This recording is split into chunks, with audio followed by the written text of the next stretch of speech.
I've been here just over 7 years, and I'm just about to leave one career and start another. So I was a strategist and analyst advising companies on future trends, and now I'm going to become an entrepreneur and make those trends myself. I left Australia in September '99. I went travelling, and then I arrived in London in February of 2000. When I arrived, I was allowed to be here by a working holiday visa, and then I was sponsored, and then finally Lithuania joined the EU, so I got my Lithuanian passport. I think I have had quite a few eureka moments in my life, but deciding to move to London wasn't one of them. It was one thing where I just didn't feel like I belonged in Australia. I couldn't find a sense of place for myself. And I don't think it was anything to do with the country. I just needed to almost run away and escape and find who I was, so I could, in whatever country I'm in, feel safe, confident and secure in my abilities. Both, London and New York, there is this kind of real desire that if you can make it there, you can make it anywhere. And unfortunately, to have to be recognised outside of where you come from. So almost going out and getting exterior approval. But I think I can really now see that happening in lots of places. I think everyone just wants to go away where they're from to then come back again. So it could be something as, leaving Perth to go to Sydney. It doesn't have to be to Mozambique or to New York or to London. For me personally, what I kind of see as the attraction points are going into a cafe and just seems like an ordinary cafe, but some people are talking about a film script, some people are doing a business deal, students are there studying. It's almost that hive of potential, and I think that's what I really feel. And here I think almost the breadth and the depth of the cultural influences, whether it's by means of, easier travel to the continent or through the, the amazing amount of international magazines that you can just find at a local news agency.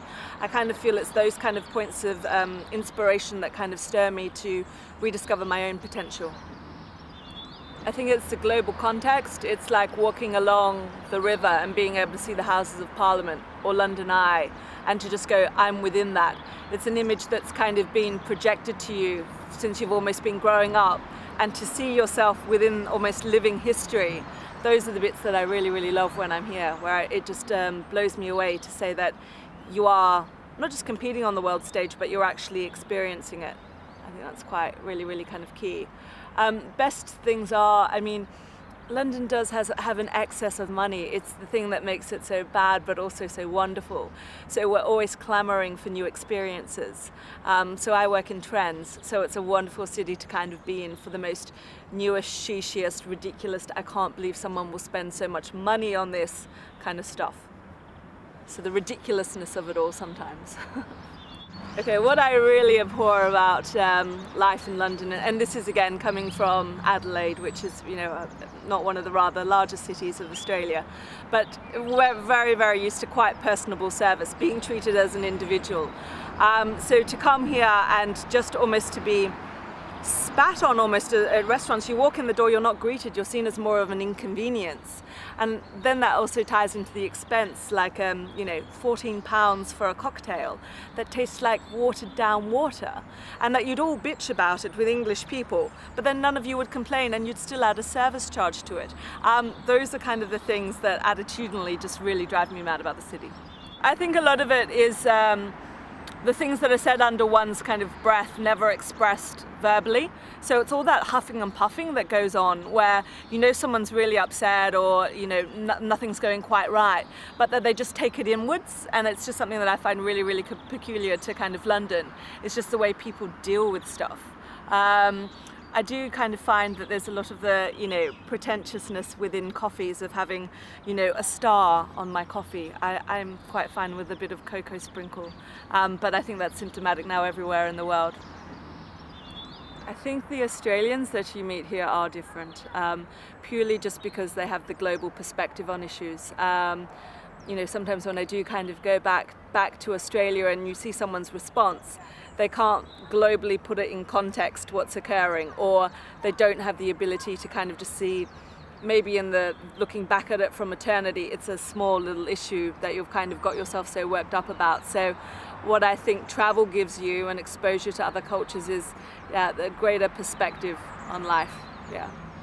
I think one of the really important things about being Australian really goes back to the Anzac tradition of mateship. I think we kind of see that expressed in so many aspects of Australian daily life now.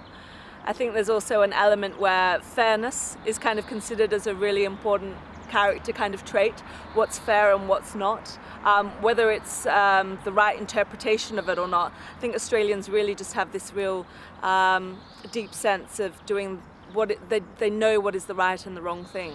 I think the perception of Australians here are a willingness to make it, like a willingness to want better for themselves. And I think in a way, a lot of English people might feel, well, why can't they make it better for themselves in their own home country? But I think there's just the attitude of Australians that are here, are those that really do want to make the most of their life, to make the most of their potential, and to take all the opportunities that life affords. Yeah, you can't be seen to be criticising Australia a lot of the time, but I think that kind of comes from this idea that Australia is still a very adolescent country. So if you look at the world in terms of family kind of structures, I mean, America is also very adolescent in its behaviour. Say maybe with Iraq, rather than kind of maybe going to, its older brothers and sisters like, Germany or France or other countries in Europe. It just retaliated and fought back straight away. And I think Australia, in regards to that adolescentness, if you criticise, they see it as very total. They don't have the ability to have grown up to say, can listen to some criticism, some I can take on board, some I kind of reject. They haven't grown up to almost be the wholeness of an adult yet. So it is that adolescent behaviour of just fighting back straight away without being able to take on what was kind of said with any sense of proportion or perspective. I think that when Australians try to be world class, they don't understand what categories they're kind of competing on and what makes something world class. It's almost second-hand. They believe this is world class and that's what we're going to try to do. I think actually where Australia loses is that it doesn't take what it inherently does well and just says, we do this the best we can. It's always almost that very, be quite insecure, that always comparing, when actually you need to almost have the strength to just say, we're damn good at this. Do I consider myself Australian? Oh, I think I've been fighting this question my whole life, partly because I'm Lithuanian and was raised in Adelaide, Lithuanian. So I went to a Lithuanian Saturday school. I did Lithuanian folk dancing, singing, scouts on our Independence Day when we were still under Russian rule. Going to the steps of Parliament and protesting for the country's independence. But also then understanding when I was a teenager that it was very important to be Australian because that was the mass, that was the popular kind of vote. To do that, obviously, in Australia, one path to popularity is through sport. And obviously I couldn't do that because I had to go to a Lithuanian Saturday school to learn the basics of grammar. So I've always kind of had that, who do I want to be? And I think where I've very much now come to is I am Lithuanian Australian, and in that order. I really do feel guilty about not fully being able to give back to Australia, a country that's given me so much. And I think it almost gave me almost the perspective and the framework on which to view the world. And now that I'm almost making sense of it, I want to give the benefits of it back. I'm very, very fortunate, but the South Australian government appointed me as a business ambassador. So I now have an international roving role that I can take the message of South Australia out to a wider audience. And I don't have such a big guilt complex that I've left my state in the lurch.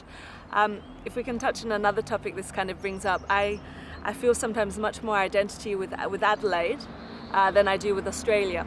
And I find that with a lot of other people, Australians, it's that the regionalness almost defines you more than the nationalness. And being able to have this role with the South Australian government, it really allows me to deepen my connection about the lifestyle that I see as being peculiarly Australian to me, about how I was raised in Adelaide and what South Australia means to me. I don't think I'll go back to Australia to live full time. Part of that though is my work, which is I need to, if I'm trying to make the future doesn't just happen in Adelaide, the future happens globally. And with my work, it's really important that while from Adelaide I can read about what's occurring in the world, but again, you have to also partake in the world events. So I think it's what I really see myself as doing. An analogy I used in another interview was almost anyone can be creative in Paris, but maybe go to Kazakhstan and in a concrete block be creative. And what I kind of see is this ability to kind of go out in the world and to experience, but then almost to come back to Adelaide and to be able to sit against all those experiences and really create, because I think it almost gives me the parameters of not having all those influences, to really then create something that is truly individual and something new to take out to the world. What I really miss in Australia is being by the beach. Not the kind of the beach party scene, but almost the losing myself at a walk at dawn or in the storm or something like that. I think I really find the water there just the serenity of it is just phenomenal, and I can't have that in London, though the canal is really pretty. And I think almost to me it's the small things. It's seeing stars in the sky. And I think it always takes me back to this quote of someone said, look at the stars when you're in a remote part of nature. Do they look any sense anguished, and they just are. And I think it's just, I really metaphorically take all these ideas when I'm back in Australia. But smaller stuff like the ease of living, in like I find London, it's just the basics of life that are so hard. Travel, food, shopping, banking, like just the stuff that is the framework of life, just that just can bring you down so much. That in Adelaide, I don't really find those things so much of a problem, but love going back to the central markets. I mean, obviously your friends, your family, but almost the fact that it's a living mirror of who you were and who you've become. And I think I always love going back to a place that I experienced as a child and now going back as an adult, or going to an old candy store that you used to and eating all those goodies that you used to have. I think it's almost that nostalgic element, but also there's just this real wonderful thing to see a new generation go up and new places and the excitement and about how whatever's happening on a global sense, how Australians interpret it. I think the Australians are very similar to the Japanese, but they have all this exposure to these global cultures, but then they have the ability to Australianize it. And that's what I'm always fascinated by, because I think a lot of us describe ourselves as citizens of the world, London as the base, but truly citizens of the world. And so what I love is about how Australian takes the same things that are happening, whether it's in New York, London and Paris, and makes it its own and puts its own Australian spin on it. I have 2 passports, and they've given me options to have 2 different lives. So one is almost where I get almost my spiritual framework from, my Lithuanian heritage. But then what I find what my Australian passport does is give me the mechanism to put all of that into practice. And I actually think it is a privilege to be able to be exposed to so many different cultural influences, and to be able to say home is where I am at that moment, because it's a residing of something that's within you, not a place. So I think we're really moving away from that idea of identity must fully be subscribed to a city that you live in 24/7. I don't think it works like that.